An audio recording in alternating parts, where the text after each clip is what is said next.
Olá, seja muito bem-vindo. Esse é o Uni 360, o podcast aqui da Univale TV que te conecta ao conhecimento dos mais variados ângulos. E eu tô aqui para poder falar do fim de ano. O fim de ano tá chegando, né? Não vim sozinho. Eu vim aqui com o Padre José Sebastião, ele que é pároco da paróquia Santa Rosa de Lima. Ele é, além de padre, psicólogo clínico, já atua aí há um bom tempo na psicologia. E, padre, para a gente começar primeiramente sua bênção, fala um pouquinho sobre como que o senhor começou na área da psicologia. Conta pra gente essa história. Muito bem, Deus te abençoe. Primeiro, alegria, né, poder estar aqui, porque eu sou egresso do curso de psicologia aqui da Univale. Foi um tempo muito bonito e um tempo assim de muito aprendizado. Então, voltar à Univale para mim é voltar a uma espécie de antiga casa, né? E a psicologia nasceu por causa de uma outra pesquisa que eu estava fazendo, um doutorado em teologia. E no doutorado em teologia eu trabalhava o tema do corpo e tinha uma disciplina específica que eu precisava cursar. E então procurei a coordenação e aí foi feita a proposta de, em vez de cursar a disciplina, né, ingressar no curso de psicologia. Assim, iniciou a minha caminhada na psicologia aqui na Univale, que me ofereceu, assim, né, junto com os professores e a coordenação, me ofereceu uma possibilidade muito bacana, né, de poder me formar. E conta pra gente um pouco, padre, como que o senhor concilia essa questão da psicologia com a vida, né, pastoral, a vida numa paróquia que a gente sabe que não é muito fácil, né? Pra gente introduzir um pouco do assunto. Tudo bem. Bom, a psicologia realmente entrou na minha vida de uma forma muito forte e a conciliação para mim ela é possível, né, plausível e realmente tem acontecido. Eu acho que a gente podia pensar assim, em duas dimensões. Primeiro, aquilo que seria o desafio ético de separar a abordagem psicológica e o conhecimento psicológico enquanto técnica e produção científica do espaço, vamos dizer assim, de doutrinação, né? E, inclusive, isso é uma questão que está lá no nosso regimento e está lá no nosso código de ética. Então, a gente não usa simplesmente da psicologia para fazer algum tipo de convencimento religioso. Isso é extremamente antiético, né? Por outro lado, é verdade que quando um padre, um pastor, um religioso estuda psicologia, ele tem também um olhar um pouco mais crítico sobre os fenômenos espirituais, os fenômenos religiosos, né? Então, por exemplo, saber discernir aquilo que é um quadro psicopatológico, né? Uma esquizofrenia, uma neurose fóbica, uma neurose religiosa, de uma manifestação simplesmente espiritual.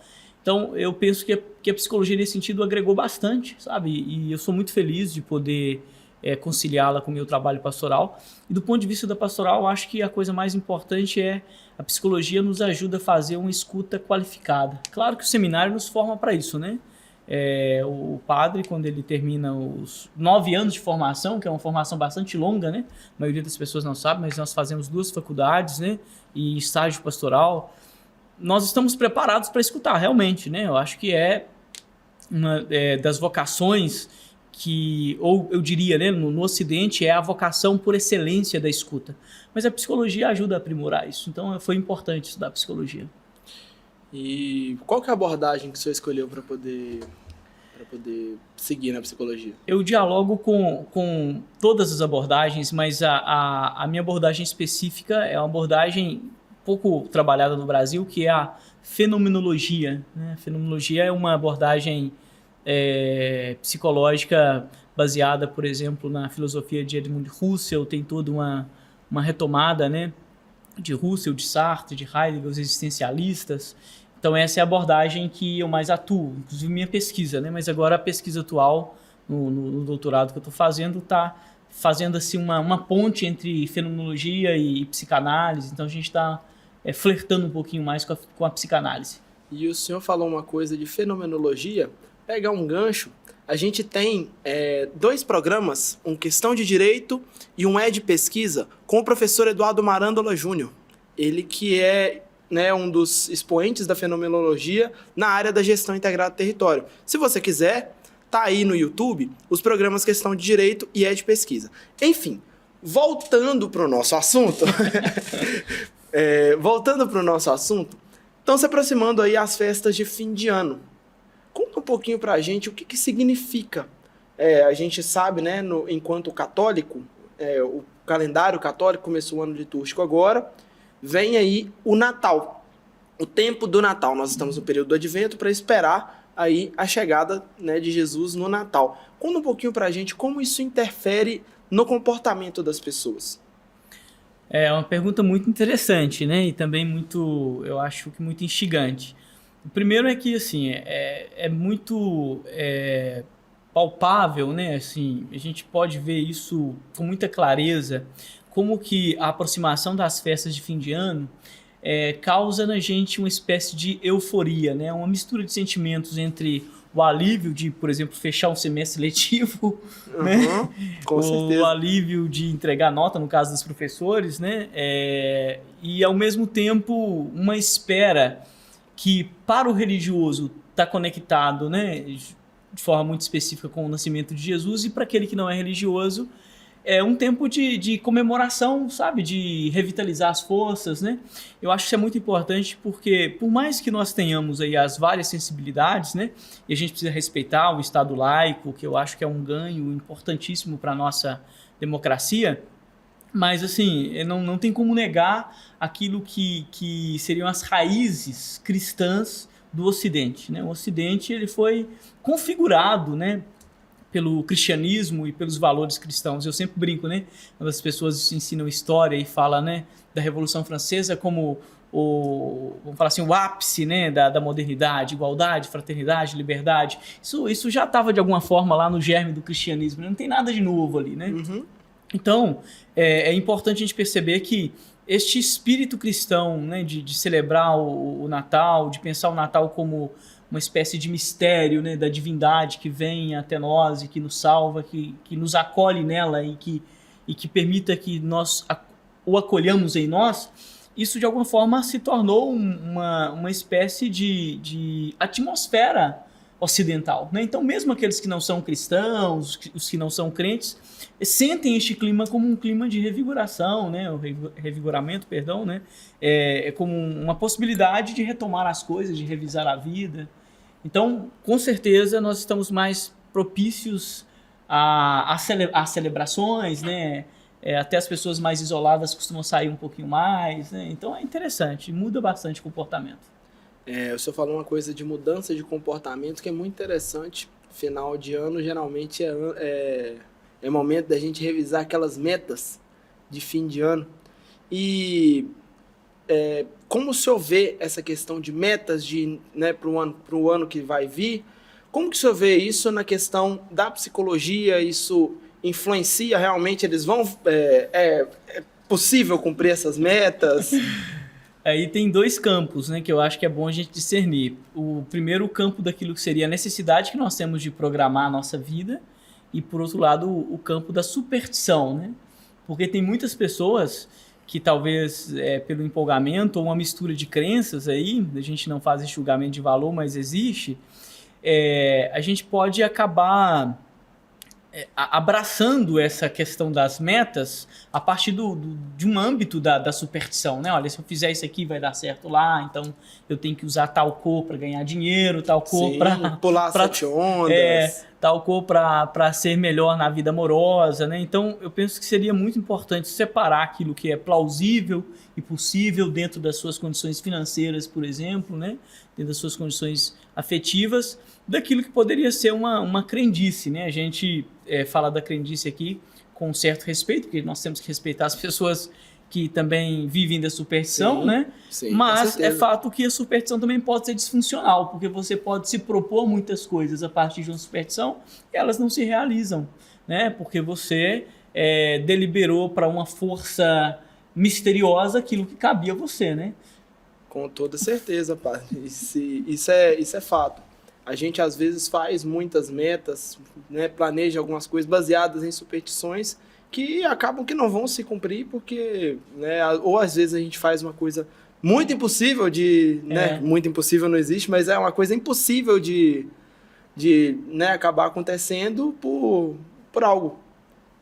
Enfim, falando um pouco nesse sentido ainda de final de ano, conta pra gente sobre como surgiu essa questão de comemorar o Natal e de onde surgiu a questão do Papai Noel? Eu sei que vem de São Nicolau. Fala um pouquinho pra gente dessa história. As narrativas são vastas, né? Assim, são muitas narrativas e algumas delas controversas. Eu acho que a gente poderia pensar assim, aquilo que poderia ter, por exemplo, origem em ajustes de datas, né? Então, realmente existe toda a questão, vamos falar assim, climática, toda a questão envolvida, que envolve, né, essa questão do ciclo do nascimento e da morte, que a igreja a igreja primitiva acabou fazendo uma hermenêutica disso e colocando e fixando a data do Natal em 25, né?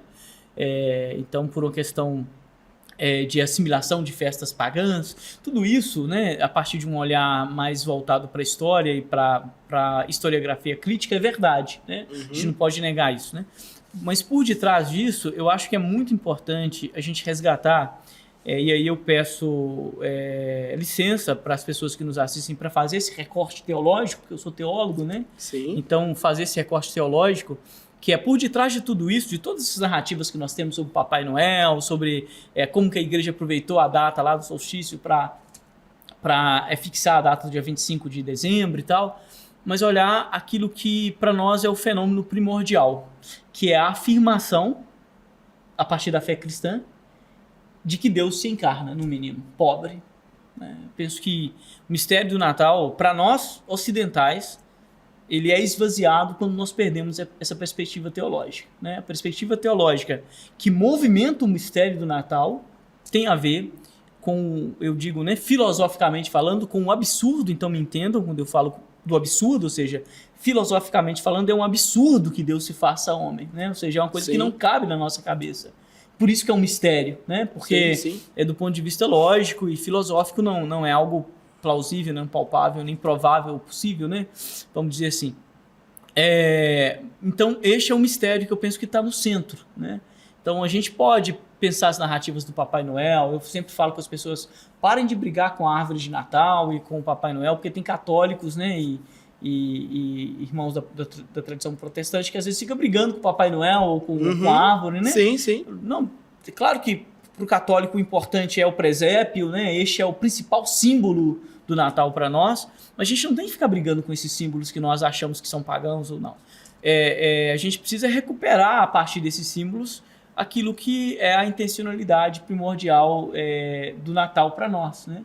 Que é, sobretudo, me parece que essa é a palavra principal, a acolhida e a fraternidade, que seria os dois sentimentos nobres que o Natal traz para a gente, né?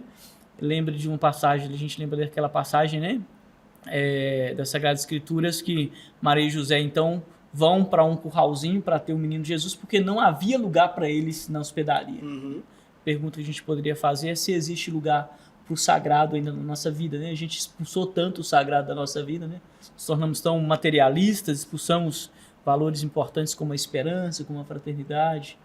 Então, acho que é por aí. E ainda mais nesse período de modernidade líquida, né? A gente pode, assim, falar de que a gente tem essas relações fluidas, relações cada vez mais de troca, apenas troca, eu te dou o que eu quero, eu te dou o que você quer, você me dá o que eu quero. Isso, né, o Bauman sempre teorizou essa questão da modernidade líquida. Isso é muito importante, né? Não exatamente no catolicismo.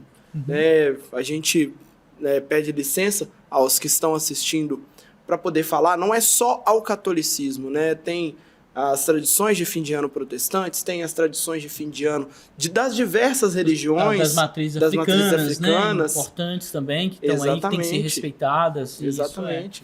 Pois é, mas por detrás de tudo isso, eu acho que é o bacana, né? Na filosofia da religião, também na psicologia da religião, mas mais na filosofia da religião, quando a gente estuda o fenômeno religioso do ponto de vista filosófico, a gente percebe, né, que a intencionalidade da religião ou das religiões, a gente não pode falar de uma intencionalidade, mas a gente pudesse falar de alguma intencionalidade religiosa por detrás do fenômeno religioso, estaria justamente a confluência de valores que faz com que nós sejamos humanos, né? Então, por exemplo, independente da sua matriz religiosa, fraternidade, acolhida, partilha, revisão de vida, isso faz parte daquilo que nos faz humanos, né? Exatamente. Por isso que o final do ano, por mais que nós estejamos falando da matriz cristã, do final do ano, aqui do Natal, do Ano Novo e tal, tudo bem, mas assim, o final do ano, ele traz pra gente essa recuperação desses valores, né? Então, faz tempo que eu não vou em casa, eu vou lá confraternizar com a minha família, ou ações muito pontuais, né, que a gente até critica porque as pessoas não comem só ao final do ano, mas é válido, né, que o final do ano você seja menos tacanho e abra mais o seu coração e o bolso para entregar alguma coisa para alguém que precisa, né? Sim. Então, vamos fazer uma festa e vamos entregar brinquedo para as crianças que não têm condições de comprar brinquedo, oferecer uma comida melhor para as pessoas que estão aí na situação de rua. Isso é muito importante, né? As pessoas falam, mas isso são coisas muito pontuais, né? Não importa se são coisas muito pontuais. Importa que é um momento de você exercitar a sua humanidade. Em um mundo tão desumano e tão agressivo, em algum momento, coisas boas que saem da gente, eu acho que valoriza muito, né, a nossa sociedade. Sem contar que, por exemplo, são coisas pontuais, mas são coisas. Elas estão acontecendo. Exatamente. Elas, por exemplo, mas o ano inteiro não faz. Mas que bom que pelo menos no fim do ano a gente faz. É melhor assim, né? Do que nunca, né? É melhor assim, exatamente. E independente, claro, de religião neste sentido, a gente vê que o final do ano é um exercício de humanidade, como o senhor já falou. Eu penso isso. E eu gosto muito, sabe? A gente sempre tem aqueles ranzinzas, né? Eu gosto muito desse filme, O Conto de Natal, né? Acho que é Scrooge que se pronuncia, mas aí depois vocês podem pesquisar na internet aí, que é este velho ranzinza. Acho que agora vai sair agora com o John Depp. Uma regravação dele. Um velho ranzinza que odeia o Natal e de repente aparece 3 espíritos pra ele. Já viu ele? Já assistiu? Não, esse não. Eu me lembro do Grinch, né? Que é aquele monstro verde que não gosta do Natal, mas... Você tem que ver este, né? Eu acho que esse aí seria uma espécie de revitalização da narrativa antiga. Então, este filme é muito interessante, porque aí aparece, né, esses 3 espíritos do Natal passado, presente e futuro. E o final da coisa, né? Dando um spoiler aqui, mas o final da coisa quando nós não temos... quando nós temos a chance de exercer a nossa humanidade e não exercemos, porque aí por uma questão financeira, né, no sentido de que não é que eu não possa, eu não queira, porque eu quero guardar tudo para mim, ou por uma questão de crença mesmo, que eu acho uma bobagem, a gente pode ter consequências futuras disso, né? Sim. E essas consequências futuras, elas têm a ver com a perda da nossa humanidade. A gente vai se desumanizando. Então, o convite é este, olha, aproveite o final de ano para descansar, para confraternizar, para resgatar esses sentimentos importantes, né, que faz com que a gente seja humano. Exatamente. A gente já está caminhando para o final, padre. Gostaria que o senhor deixasse um recado, né, pro pessoal que está assistindo, independente de religião, claro, para poder falar um pouco sobre o final do ano, como a gente já está falando, né, questão de exercício de humanidade, e, né, falar que 2026 seja melhor do que esse ano. Como a gente fala, né? Que ele seja melhor do que esse ano e pior do que o outro ano. Isso, muito bem. Bom, primeiro agradecer pelo convite, obrigado, viu? Eu recebi o convite, eu estava indo em Juiz de Fora, mas cheguei e fiz questão de aparecer. Voltar à Univale é uma alegria para mim. Tá? Primeiro, deixar o abraço aos funcionários da Univale, a reitora que eu conheço de longe, mas já fui em alguns momentos, já tive alguns momentos com ela, né? A professora Delice, que acabou de aposentar, né? E que é uma querida nossa, e dizer o seguinte, né? Antes de ser religioso, nós precisamos ser humanos, né? Acho que a gente acaba fazendo uma inversão de hierarquia. A gente fala, eu sou católico, tá? Você é católico. Eu sou protestante, eu sou evangélico. Tá, evangélico, é católico, mas você é um bom ser humano? Então, se eu pudesse deixar um recado a todos vocês, né? Que nos escutam ou que vão ter acesso a esse podcast posteriormente, que vocês recuperem a humanidade nesse final de ano, né? Que vocês possam fazer uma revisão de vida dentro daquilo que é o possível, né? E colocar como meta do ano que vai surgir, mas eu nem diria do ano que vai surgir, a partir de agora, colocar como meta recuperar aquilo que é a dimensão da nossa humanidade, que nós sejamos mais humanos, porque eu tenho certeza que quanto mais humano, mais sensíveis nós vamos sofrer também, mas essa sensibilidade, essa humanidade vai trazer para a gente uma alegria, um prazer muito grande. principalmente na velhice, né? Quem exercita a sua humanidade na juventude tende a ter uma velhice mais feliz, mais rodeada de pessoas porque criou muitos vínculos. Então é isso, que vocês possam vivenciar o amor e que vocês tenham realmente boas festas, né? Um bom Natal e um excelente 2026, é o meu desejo. Muito obrigado, padre, pelas palavras, pela conversa, que eu acho que foi um bate-papo maravilhoso. Muita gente não conhece as tradições, né? Então, as tradições do Natal, só conhece que é o nascimento de Jesus ou que é o Papai Noel, não conhecem a fundo. E eu acho que esse podcast serviu muito de explicação para essas pessoas sobre como é o final do ano. Agradeço de coração por aceitar nosso convite. Foi muito bacana a conversa. E eu gostaria de desejar ao senhor um Feliz Natal, um próspero Ano Novo.